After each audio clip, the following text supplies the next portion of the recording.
Brandon Price ishte fëmia I vetëm në familjen e një biznesmeni të pasur, që në moshë të re, ai mori vetëm më të mirën nga prindërit e tij, duke u rritur një djalë I zgjuar dhe kurioz. Brandon nuk I shpenzoi paratë e tij për veshje të modës apo argëtim në klube nate, por I investoi në edukimin e tij. Kjo e lejoi djalin të diplomohej nga një universitet prestigjioz dhe të futej në botën e biznesit. Megjithatë, jeta e tij personale ishte ndërlikuar. Sigurisht Brandon merrte shumë vëmendje nga vajzat, por shumica e tyre tërhiqeshin vetëm nga makina e tij e shtrenjtë dhe ora e artë që mbante në kyçin e dorës. Brandon donte që vajzat ta vlerësonin atë si person, jo si një fëmijë të pasur, dhe kjo e trishtonte atë. Nganjëherë djali kalonte në një gjendje të vërtet depresioni dhe kjo nuk kalonte pa u vënë re nga babai I tij. Ai tregoi të birit për një truk që ai përdori në rinin e tij për të provuar ndjenjat e vajzave që I pëlqenin. Ai do të shtirej si I trishtuar dhe t'i tregonte të dashurës së tij se biznesin e kishin marrë në dorë kreditorët për shkak të borxheve dhe se ai tani ishte pas 100 darkë. Sigurisht pas këtyre fjalëve shumica e vajzave humbën me njëherë interesin për biznesmenin e falimentuar, por në mesin e tyre zoti Price ishte me fat që takoi Scarlett, e cila më vonë u bë gruaja e tij. Edhe pse historia e babait të tij ishte interesante, ai vendosi të anashkalonte këshillat e tij dhe t'i kthehej atyre vetëm nëse do t'i duheshin. Teksa përpiqej të çlodhej, Brandon shkoi në një klub nate. Ndonëse pak kohë më parë kishte mbushur 29 vjeç, ai dukej shumë më I ri dhe për këtë arsye tërhiqte jo vetëm femra të së njëjtës moshë, por edhe vajza shumë të reja. Natyrisht Brandon e dinte se për këtë mund të fajsoheshin rrobat e tij të shtrenjta dhe makina luksoze që kishte parkuar jashtë.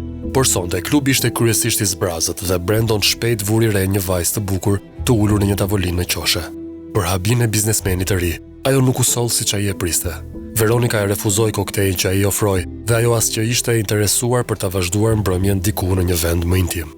Për herë të parë në jetën e tij, Brandon u përball me një vajzë që pasuria e tij nuk po I bënte përshtypje, po një shëtitje në qytet, sugjeroi djali duke u përpjekur të fitonte vëmendjen e Veronikës.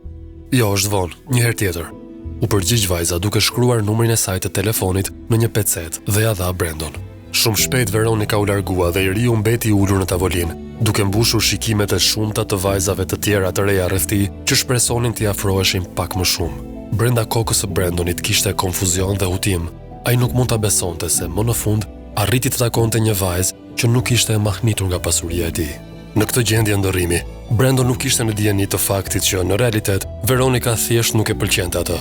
Megjithatë, Veronika tashmë mund ta imagjinonte veten si një kliente të rregullt në dyqanet e shtrenjta dhe në sallonet elitare të bukurisë, me Brandon duke paguar bujarisht shpenzimet e saj. Ajo nuk donte të humbiste një shoqërues të pasur që ishte I mbushur me para. Por Veronika nuk ishte pse të shqetësohej për shumë kohë, sepse në mbrëmje Brandon e telefonoi dhe I kërkoi të dilnin. Pavarësisht se gjithçka shkoi mirë, një restorant, një buqete mrekullueshme me trëndafila dhe një shëtitje, Veronika ndjeu një ndjenjë të sikletshme dhe artificialiteti gjatë gjithë asaj që po ndodhte. Veronika ndjeu se pas pak Brandon do t'i deklaronte dashurinë dhe do t'i ofronte asaj të martoheshin. Ajo kuptoi për habin e saj se nuk ishte gati për të ndërmarrë një hap të tillë.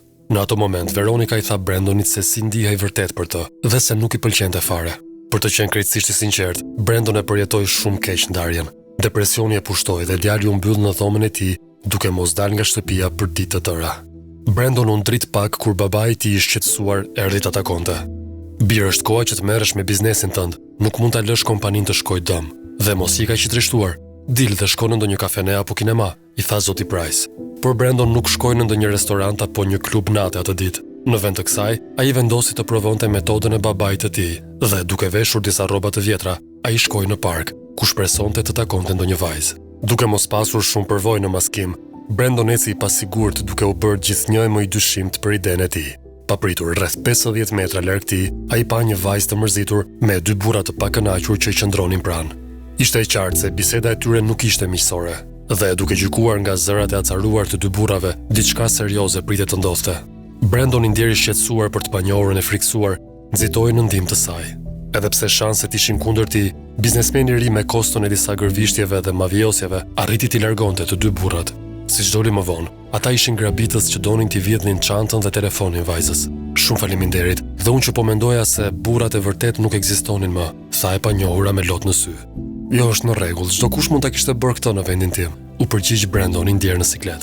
Për të siguruar që asgjë tjetër nuk do t'i ndodhte vajzës që ai kishte shpëtuar, biznesmeni I ri doli vullnetar që ta çonte në shtëpi. Rrugës ata filluan të bisedojnë dhe që në momentet e para të bisedës, ata ndjen një simpati të ndërsjellë për njëri tjetrin. Brandon zbuloi se e panjohura quhej Nancy dhe ajo ishte psikologe. Rastësisht ajo doli të ishte shoqja e Veronikës. Pasi u ndan, ata ranë dakord për t'u takuar përsëri dhe për habin e të rinjve, takimi shkoi mirë, duke i dhënë Nancy dhe Brandon shpresë për një të ardhme së bashku. Marrëdhënia e tyre filloi të zhvillohej aq shpejt sa djali i pasur filloi të vlerësonte domethënien e vërtetë të fjalëve të atit për dashurinë, në të cilat parat apo mirëqenia financiare nuk janë një faktor. Brandonit i pëlqente gjithashtu të jetonte jetën e një njeriu të zakonshëm që nuk kishte bizhuteri të shtrenjta apo makina që kushtonin shumë. Çifti bënte shëtitje të përditshme së bashku në park, ushqenin rosat në liçen dhe shijonin hamburger të lirë në fast food. Kështu gjërat po ecnin me ritme të shpejta drejt martesës. Por sa më shumë afrohej ky moment emocionues, aq më shumë rritej ankthi tek Brandon, pasi duhej të rrëfente nusës së tij të ardhshme se nuk ishte vërtet një riparues në një servis makinash, por një biznesmen milioner. Më në fund, kur e gjithë situata ishte përshkallëzuar deri në pikën pa kthim, Brandon organizoi një takim me Nancyn në një restorant të shtrenjtë. Vajza u befasua shumë nga ky gjest elegant, sidomos duke pasur parasysh të ardhurat e vogla të fejuarit të saj. Por kur Brandon u shfaq në restorant me një makinë të shtrenjtë, Nancy nuk u besoi syve në fillim, duke menduar se kishte gabuar. Brandon pastaj eci me një buqet të madhe me lule në njërin dorë dhe e njoh në as fejese në tjetrën, sikur të mos kishte ndodhur asgjë. Fytyra e Nancy u skuq menjëherë dhe lotët rrodhën në sytë e saj. Ajo e refuzoi propozimin e Brandon, doli me vrap nga restoranti dhe u zhduk menjëherë në turm. Dhëndri i ri me kokën ulur qëndronte në një tavolinë bosh dhe po ndyhej si budalla. Pas incidentit në restorant, Nancy refuzoi të takonte përsëri, duke ndryshuar numrin e celularit dhe duke u larguar nga apartamenti i saj me qira.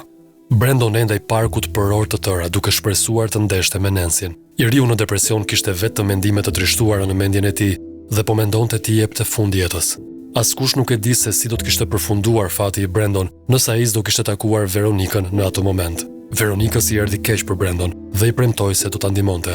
Brandon vuajti pothuajse një javë pas sigurie të tmerrshme përpara se Nancy të pranonte të fliste me të. I dashur, mbaje mend se kjo ishte hera e parë dhe e fundit që po të fal që më gënjeve. Duhet kuptosh që nuk mund të nisësh një marrëdhënie të re me pandershmëri dhe se nuk do të ndërtosh kurrë një familje të fortë bazuar në gënjeshtra. Megjithatë, këto fjalë ishin të panevojshme, sepse Brandon, i cili tashmë e kishte kuptuar plotësisht gabimin e tij, ishte i vendosur të jetonte vetëm me zgjuarsinë e tij dhe nuk ndoqi më kurrë këshillat e askujt si kjo në jetën e tij personale.